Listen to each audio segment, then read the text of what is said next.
Saddam Hussein ایک ایسا نام جو دنیا کی سیاست میں طاقت، تنازع اور تاریخ کی نشیب و فراز کی علامت ہے۔ ایک غریب گاؤں کے لڑکے سے عراق کے طاقتور حکمران بننے اور پھر زوال تک، یہ ہے صدام حسین کی کہانی۔ تو چلو شروع کرتے ہیں۔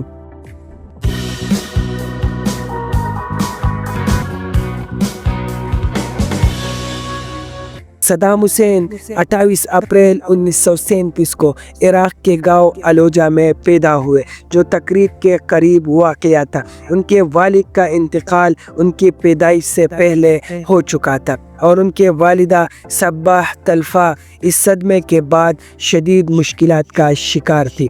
صدام کا بچپن غربت اور خاندانی کشیدگی میں گزرا۔ ان کی والدہ نے دوبارہ شادی کی، لیکن ان کے سوتیلے والد حسن الحمید سخت گیر اور ظالم شخص تھے، جن کی بدسلوکی سے تنگ آ کر صدام نے اپنی والدہ کی چچا خیر اللہ طلفہ کے گھر رہنا شروع کیا۔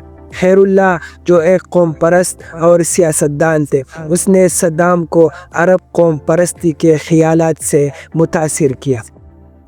بچپن میں صدام کو تعلیم حاصل کرنے کے مواقع محدود تھے، تاہم انہوں نے بغداد منتقل ہو کر اسکول میں داخلہ لیا اور وہاں سیاست کی طرف جھکاؤ پیدا کیا۔ جوانی میں صدام باعث پارٹی میں شامل ہو گئے، جو عرب قوم پرستی اور سوشلسٹ نظریات کی وکالت کرتی تھی۔ باعث پارٹی کا خواب ایک متحدہ اور طاقتور عرب دنیا تھا۔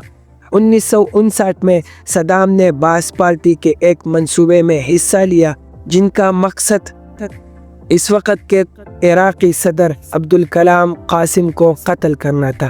یہ منصوبہ ناکام ہو گیا اور صدام کو جان بچانے کے لیے مصر فرار ہونا پڑا۔ مصر میں وہ سیاسی تعلیم حاصل کرتے رہے اور باعث پارٹی کے ساتھ رابطے میں رہے۔ 1963 میں باعث پارٹی نے مختصر وقت کے لیے اقتدار حاصل کیا، لیکن اندرونی اختلافات کی وجہ سے یہ حکومت جلد ختم ہو گئی۔ 1968 میں صدام نے ایک کامیاب فوجی انقلاب میں حصہ لیا، جس نے باعث پارٹی کو دوبارہ اقتدار میں پہنچا دیا۔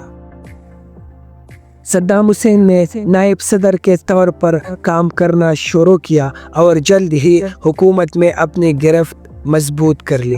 1979 میں وہ عراق کے صدر بنے۔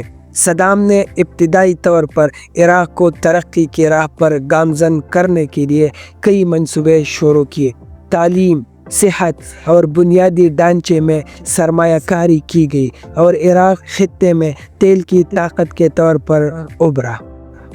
لیکن ساتھ ہی صدام نے اپنے مخالفین کو سختی سے کچلا۔ وہ اپنی پارٹی کے اندرونی مخالفین اور عوامی بغاوتوں کے خلاف طاقت کا استعمال کرتے تھے۔ ان کی حکومت میں خوف اور جبر کا ماحول پیدا ہو گیا۔ صدام حسین کی صدارت کا پہلا چیلنج 1980 میں شروع ہوا، جب عراق اور ایران کے درمیان جنگ چھڑ گئی۔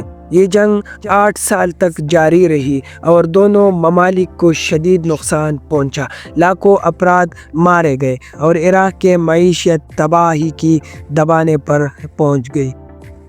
جنگ کے بعد صدام نے اپنی حکومت کو مضبوط رکھنے کے لیے مزید جارحانہ پالیسیوں کا سہارا لیا۔ 1990 میں انہوں نے کویت پر حملہ کیا، جس کے نتیجے میں خلیجی جنگ چھڑ گئی۔ امریکہ اور اتحادی افواج نے کویت کو آزاد کروا دیا، لیکن اس جنگ نے عراق پر معاشی پابندیاں عائد کروا دیں، جس سے عوام کی زندگی مزید مشکل ہو گئی۔ صدام نے ان مشکلات کے باوجود اپنی حکمرانی جاری رکھی، لیکن 2003 میں حالات ان کے قابو سے باہر ہو گئے۔